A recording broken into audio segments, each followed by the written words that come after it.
اگه به فعالیت در یوتیوب و مخصوصا ساخت کانال یوتیوب مخصوص کودکان علاقه دارید، یکی از مشکلات و مسئله هایی که ممکنه باهاش روبرو بشید اینکه چه ایده ای رو دنبال بکنم برای اینکه بتونم یک کانال یوتیوب مخصوص کودکان راه اندازی بکنم. مخصوصا ویدیوهایی که این موضوع رو پوشش بدن تو حوزه یوتیوب فارسی من کمتر دیدم. تو این ویدیو میخوام 10 تا ایده بهتون معرفی بکنم که هم تو یوتیوب انگلیسی به دردتون میخوره، هم تو یوتیوب فارسی. و از این 10 تا ایده میتونید الگو بگیرید برای اینکه فعالیتتون رو تو یوتیوب حوزه کودکان چه فارسی چه انگلیسی شروع بکنید یا اون رو دنبال بکنید.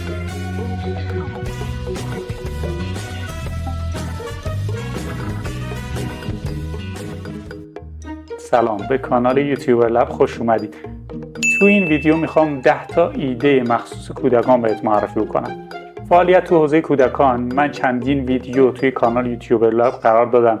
میتونید اون ویدیوها رو هم ببینید. تو حوزه کودکان چجوری هست، شرایط درآمدزایی چجوری هست، آیا میصرفه به اصطلاح که من تو یوتیوب حوزه کودکان فعالیت بکنم یا وقت بذارم انرژی بذارم تو این حوزه و یه سری محتوا مخصوص کودکان تولید بکنم، آیا امیدی هست به رشد این حوزه یا خیر.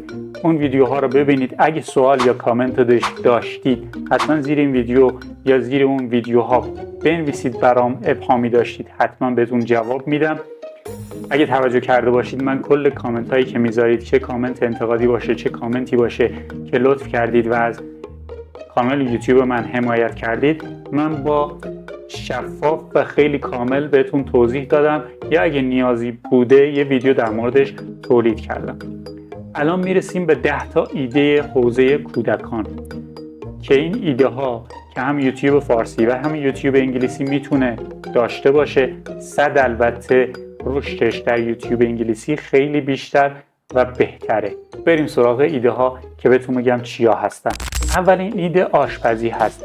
شما از کودکتون یا فرزندتون که داره آشپزی میکنه فیلم میگیرید، ادیت میکنید، تدوین میکنید و اون رو توی کانال یوتیوبتون بارگذاری میکنید. ایده دوم آموزش دادن هست. آموزش نکاتی که مخصوص کودکان هست و با زبان کودکانه میخوایم بیان بشه.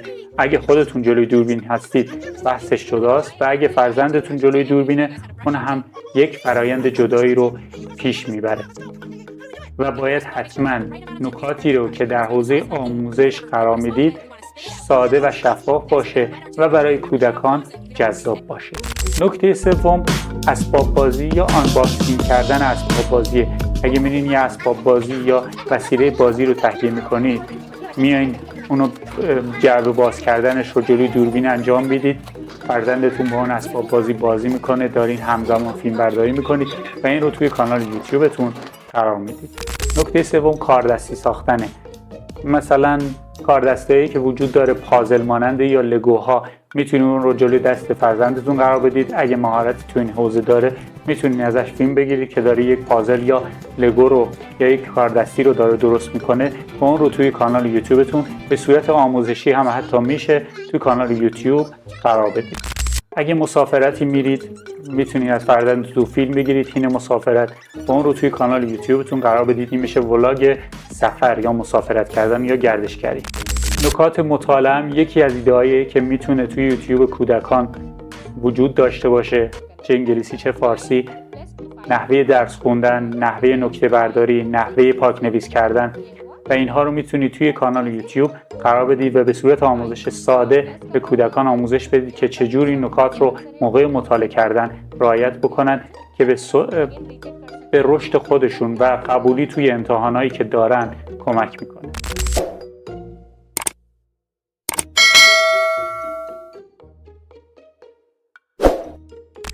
ولاگ روزمرگی بچه هاتون وقتی مدرسه میره، خرید میرین، خونه داره بازی میکنه، همه اینها رو با دوستاش تولد گرفته، همه اینها رو میتونید توی کانال یوتیوبتون فیلم برداری بکنید، ادیت بکنید به نحو جذابی با موسیقی که وجود داره در پس زمینه اینها رو قرار بدید توی کانال یوتیوبتون.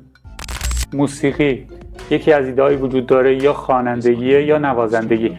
هر کدوم از اینها رو میتونید جداگانه توی کانال یوتیوبتون قرار بدید. وقتی فرزندتون داره نوازندگی میکنه یا اینکه اگه استعداد خوانندگی داره و داره اون کار رو انجام میده یا آموزش میبینه، این اون کار و تمرین کردن میتونید رو ضبط بکنید، فیلم برداری بکنید و توی کانال یوتیوبشون یا یوتیوبتون به صورت روزمره نحوه پیشرفت کردنش رو توی کانال قرار بدید و بارگذاری بکنید. ایده بعدی چالش یا مسابقه است. مسابقه‌ای که مخصوص کودکان هست میتونید توی کانال یوتیوبتون قرار بدید، جذاب باشه و ساده باشه. نکاتی که در مورد درس خوندن هست، کتاب‌هایی که میشناسن، شخصیت‌های کارتونی که میشناسن، چالش آهسته حرف زدن که ببینیم متوجه میشن با هم دیگه یا نه، پچ پچ حرف زدن، چالش غذا، همه اینها میتونه مسابقه‌های جذابی برای حوزه کودکان باشه. معرفی کتاب حوزه کودکان و یا تحلیل و بررسی اون مخصوص کودکان، کتاب‌هایی که مخصوص کودکان وجود داره، چه کتاب‌های مطالعه غیر درسی، چه کتاب‌های درسی یا حتی کتاب‌های داستانی که مخصوص کودکان وجود داره رو میتونید توی کانال یوتیوبتون معرفی بکنید، اونها رو تحلیل بکنید که هم بچه‌ها بتونن ازش استفاده بکنن یا اینکه پدر مادرها ازش استفاده بکنن که یا این کتابی که میخوام تهیه بکنم یا این کتاب چه کتابی اصلا مفید هست و این کتابی که میخوام تهیه بکنم و خیلی در موردش تبلیغ میکنن چه حاوی چه نکاتی است، آیا برای بچه من مفید هست که اینو بخونه یا من براش بخونم یا خیر. این 10 تا نکته بود و 10 تا ایده بود بهتون گفتم توی حوزه یوتیوب کودکان.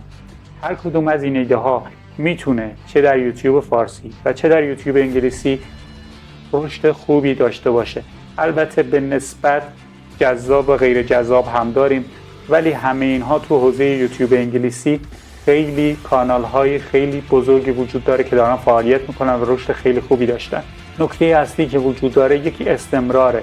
استمرار داشتن در یوتیوب مثل 2 ماراتون هستن. به این فکر نکنید که یک شب، یک ماهه، یک فصل و یک ساله این نتیجه مطلوبی رو که از یوتیوب انتظار داری بهش برسید.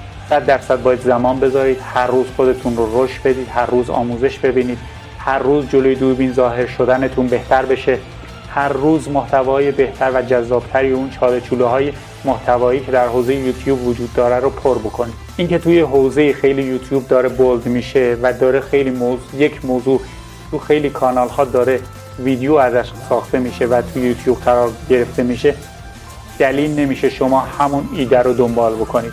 شما باید دنبال ایده هایی باشید که چاله‌چوله‌های محتوایی بین یوتیوب و ویدیوهای یوتیوب رو پر بکنید. باید ببینید کانال های مختلف تو چه حوزه‌ای فعالیت میکنن و توی چه حوزه‌ای کمتر فعالیت میکنن. به اون حوزه‌ای کمتر فعالیت کرده، به اونهای رقابت کمتره به اصطلاح رو اونها رو پوشش بدید. چه در یوتیوب بزرگسالان اگه فعالیت میکنید، چه در یوتیوب کودکان. در انتها ازتون ممنونم که تا انتهای این ویدیو رو دیدید. اگه ویدیوهای این ویدیو رو دوست داشتید لایک بذارید. با لایک کردن از من حمایت بکنید. 100% لایک کردن، کامنت گذاشتن و سابسکرایب کردن شما به من انگیزه بیشتری میده که فعالیتمو در یوتیوب بیشتر بکنم و محتوای بهتری رو برای شما در یوتیوب و کانال یوتیوبر لب قرار بدم. سابسکرایب که کردین زنگوله رو فشار بدین، فعال بکنید که ویدیو جدید که میاد اون از دست ندید و کامنت هم برام بذارید. حتما به کامنت هاتون جون دل جواب بدید.